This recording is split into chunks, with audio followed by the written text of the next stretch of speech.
Today, I wanted to talk about how long it took me to get pregnant. I was diagnosed with fibroids in about 2016. So I had the fibroid diagnosis for about 4 years and was trying to figure that out and do all the things up until we started trying, which was around January 2020, like the beginning of the year 2020, end of 2019. So we tried every month, every cycle till about September.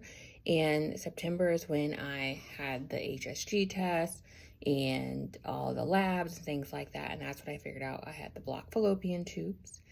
And I started doing, all the treatments for that, along with what I was already doing for fibroids and fertility and vitamins and supplements that I was already doing because we were trying. So early November, I went and saw a fertility specialist about the blocked fallopian tubes.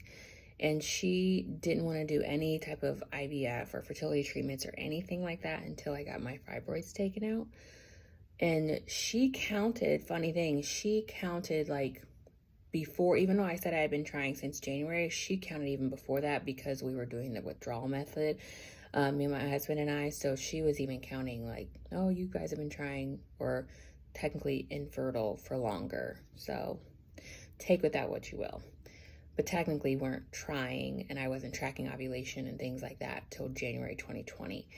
So I had a myomectomy, abdominal full myomectomy in December, and then recovered from that, did a repeat HSG around February. So I was recovery, still doing all my, fertility, supplements and things I was doing at home. Had a repeat HSG around February 2021. That HSG showed one fallopian tube was open, full blown, and it completely was different. Like that HSG actually was more painful than the first one. The first one, I really didn't feel anything. And of course, nothing was moving through the fallopian tubes. This second one, I definitely felt some pain. And then after that, she said the other one kind of like spasm and quivered. So the dye didn't shoot through that one, but she was like, you only need one. So then I was like, all right, let's go. So the next time we tried, after that, we got pregnant. So that was about March 2021. But I didn't just have issues getting pregnant. I also had issues staying pregnant. So technically it took me only like a year and 3 months to get pregnant after we officially started trying. But then I actually miscarried that pregnancy.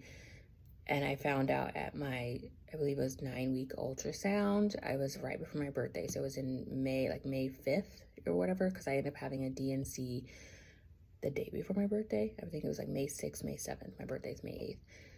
Had trouble keeping that baby and I miscarried. So my doctor was like, you've had a lot going on. She told us to take a break for like 3 months.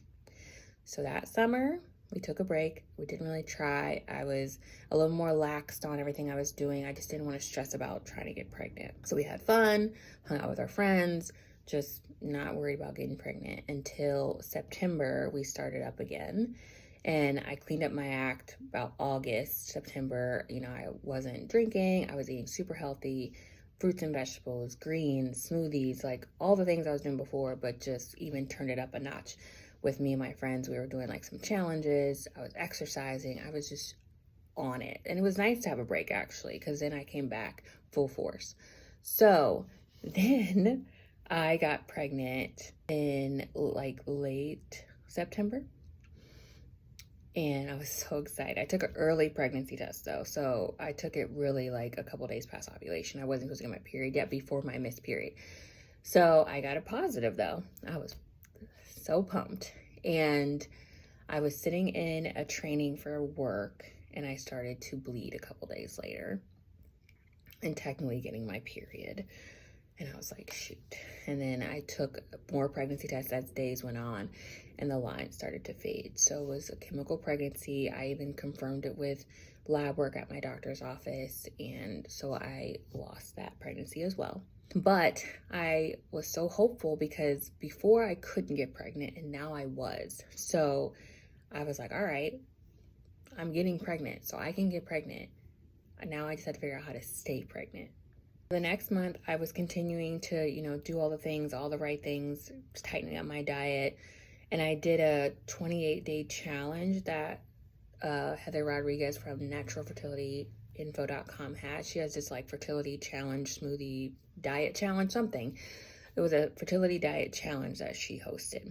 And it comes with like a group, and I think it's like $100, I signed up for that, and she had recipes, smoothies. She basically gave you like directions and things to do.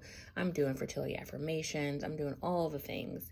And that was the month I conceived my daughter, and I found out like the week before Halloween, so late October, and that was the pregnancy that stuck. So technically, almost 2 years it took me to get pregnant and actually stay pregnant.